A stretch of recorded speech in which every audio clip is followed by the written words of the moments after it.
Why and how you must lock down your show or channel's title now before it gets stolen. That's this episode of Legit Podcast Pro.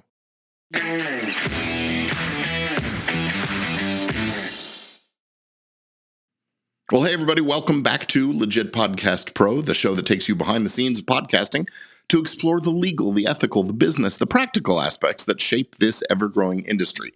I'm your host, Gordon Firemark, the podcast lawyer, and today we're going to wrestle with a question about show titles and protecting them and staying ahead of the game so you don't get ripped off or forced out or squeezed into having to choose a new title, those kinds of things. So this all came about. I don't normally record this episode on Fridays, but I'm doing it today because I just got off the phone with a brand new client who, like the same day they hired me, they had this situation come up and I wanted to address it. So this client came up with it, and they're going to launch their show coming up in September.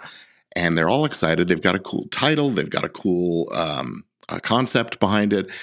And they discovered on Twitter today, so they haven't launched their show. They discovered on Twitter today that somebody has adopted the handle, the username, this exactly the same as the title of the show, and also adopted that title as a hashtag for the show. And so I get this sort of frantic email, and I pick up the phone and I called, and I'm talking to the client, and I'm explaining how this kind of thing works. And most people don't realize it's sort of a game of first to the party gets to be in charge of these kinds of things. And although these other people haven't started a podcast yet, and there's different, categories of goods and services, bottom line is this is kind of undermining their ability to launch their show with their title the way they want, because now they won't be able to have I guess it's called X now, not Twitter. They won't be able to have an account on X in the exact name of the podcast. So we got talking about trademarks and how you protect your title and so on and so forth. But I wanted to run through with you some of the things that you need to be aware of. If you're launching a show, or if you've just launched a show, it's never too soon to be thinking about this kind of thing. The title of your show can be really, really important. And choosing a title, you want to choose a title that's distinctive. Distinctiveness is most of the way over on one side of a spectrum. Well, it is a side of a spectrum that goes from very descriptive, generic things on one side, and as you move across, you get into things that are, merely geographically descriptive, or descriptive of the content or the subject of the product or whatever. You get into things that are suggestive of the brand or the product, what it stands for. Descriptive things are not eligible, and generic things are not eligible for trademark protection at all. Suggestive and marks that are a little more distinctive, fanciful marks, coined phrases, odd combinations of words relative to the subject matter, those kinds of things can be distinctive, and that's what you need in order to get a registered trademark to protect your title. But it's just a good idea to be distinctive anyway, to stand apart, distinguish yourself from the other folks in the marketplace. So if you're launching a podcast about basket weaving, don't call it Basket Weaving with John and Susie. Call it, The Weave, or call it Over Under. Come up with a different title. I'm trying to think of names relating to baskets that would be suggestive or fanciful, but still sort of evoke the idea of what's going on. But it could just be All the Eggs, for Basket Weaving Show, something like that. The point is, choose something that's distinctive, that will set you apart, stand out, but people will remember, oh, that's your show. That's that show. And choose that as your title. And when you have chosen that title, before you launch the show, if you haven't already, before you go registering trademarks and things like that, it makes really good sense to go and actually, as you're choosing, do a Google search for the title, see what else comes up. If there's other stuff out there in the marketplace, that may not be a good title for you. If it's going to be confused with another podcast or another YouTube channel or another even a magazine or television show or something like that, not a good choice. Be distinctive, be separate and distinct from them, right? No, you don't want there to be any chance of likelihood of confusion with other people, other brands, other products and companies in the marketplace. So choose very carefully. Do a Google search. Do a search on Amazon or other e-commerce websites to find out. Make sure that you know that you're not going to encounter any friction. Now, titles of books on Amazon isn't really going to be a showstopper for you, because single titles of single works aren't registrable or protectable as a trademark either. But it's good to know what's out there and who you might be confused with. Then, assuming that you don't find anything troubling on Google and on YouTube and on the podcast directories and on the Amazons and things like that, do a search on uspto.gov, the United States Patent and Trademark Office trademark database.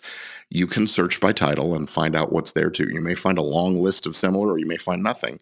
The point is, you don't want anything that's going in a competitive market in entertainment, education, downloadable technology, album recordings, things like that. And when you've sort of done all of that sort of pre-clearance, I'll call it a knockout search.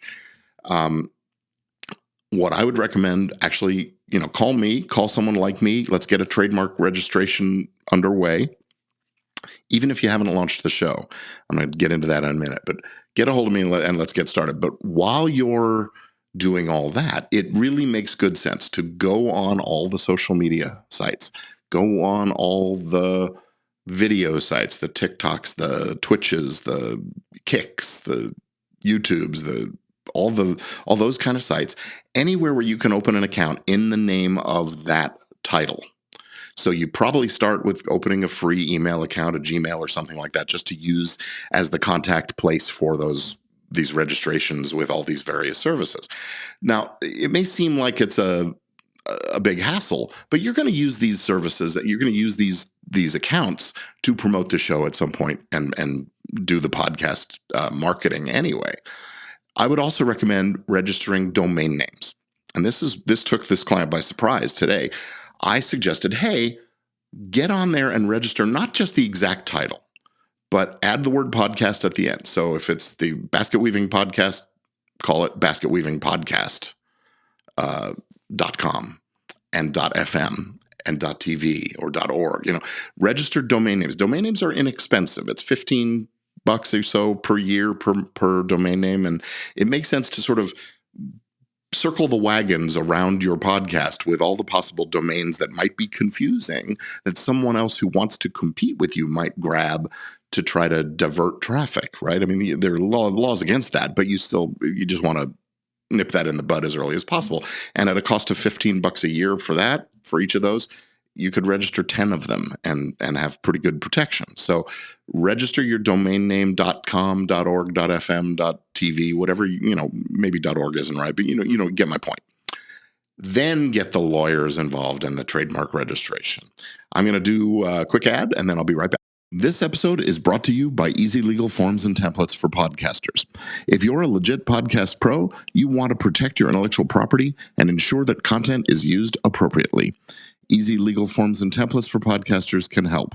Our form store at podcastlawforms.com provides a variety of legal forms and templates specifically for podcasters, including host and co-host agreements, DMCA takedown notices, release forms, and much more.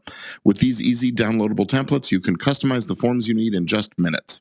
Plus, our affordable bundle and a la carte pricing makes it easy to get the protection you need without breaking the bank. Visit podcastlawforms.com today. Easy, legal, affordable forms and templates for podcasters. Podcastlawforms.com. Okay, so we've got the social media accounts. We're getting all those things squared away. We've done a search. We know we're not infringing somebody else's brand already, and we're not going to have big confusion problems. Next thing, get with the lawyer. Get with me. Get with somebody like me. I've got a free information. You can go to firemark.com/trademarks with an S, trademarks plural.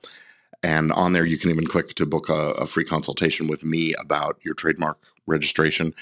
I strongly recommend that podcasters who have a distinctive title register their trademarks. Now, in order to be registrable, the mark has to be distinctive. It can't be something that's confusingly similar to another trademark.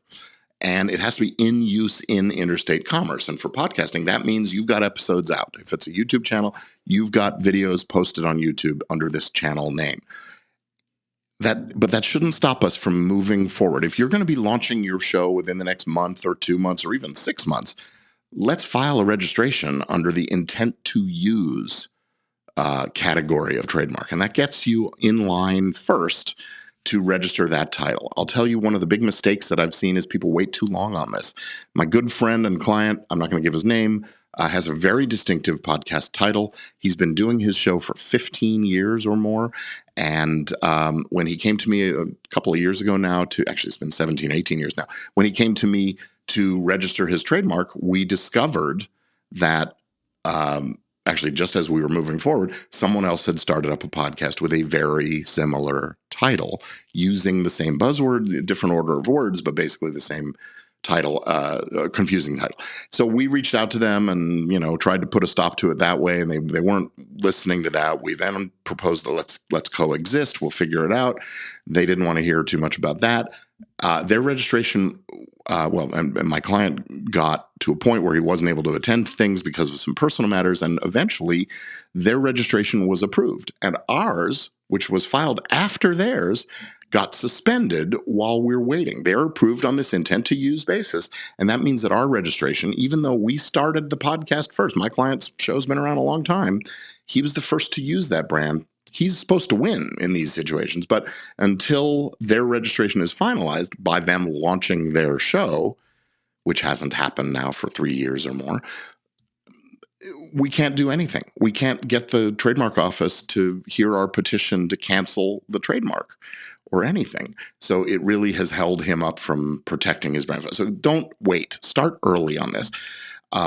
Anyway, the intent to use trademark application is the same exact process as a regular trademark application, except that once you start using it, you either amend the application if it hasn't already been processed, or you file a follow-up statement saying, okay, I'm using it now.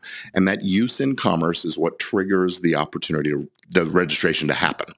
So that's my advice here is get all the ducks in a row by lining up the trademark, the brand name for the show as a distinctive title. Do the little search, make sure you're good to go there, and then go out and get all those domain names, get email accounts and domain names and social media accounts and YouTube and Twitter and all those kinds of accounts, it's X accounts, and get those things reserved so you don't find yourself on the outside looking in later when your show, now you've launched a show, you've got this title, and we can't get an account on Threads because someone else already took it. Those kinds of things. Now, the other thing that was going on, just to finish out this conversation, the other thing that was going on with this particular client was there was concern that someone else was also using it as a hashtag.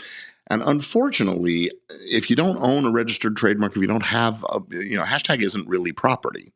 And I don't think any one person can claim I own that hashtag. But until you have a registered trademark, you can't really even argue, hey, well, don't use that hashtag because you're confusing people about source or origin, right? So unfortunately, hashtags are a little bit of a tougher game. I think there are arguments to be made about hashtags, but right now, establish the hashtag and start talking about your subject, talking about your upcoming podcast that's going to be out any day now and those kinds of things. No reason not to start promoting and marketing your show before it's launched. Get the momentum going and get people paying attention to the social so that when that episode launches, it launches big.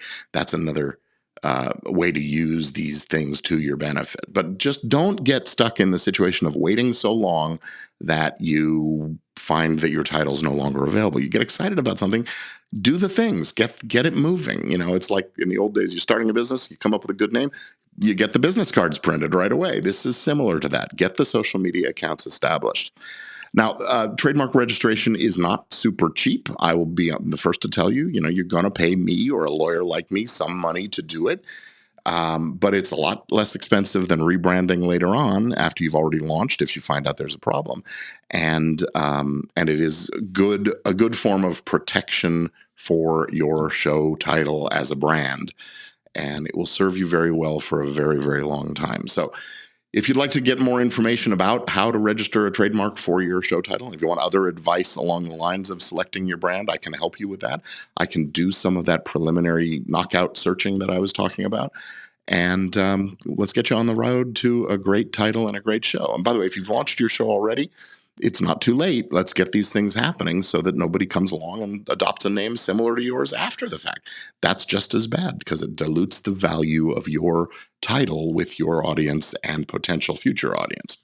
So that's what I wanted to come on and say today. I'm just about going to wrap it up here. That's it for this episode. Whatever it is you're podcasting about, choose a great title, use a great title, keep up the good work, keep making great episodes. And that's another way. Just dominate the market by being the best. I'm Gordon Firemark, the podcast lawyer, and I want to say thank you for listening. And with that, I am out. See you next time.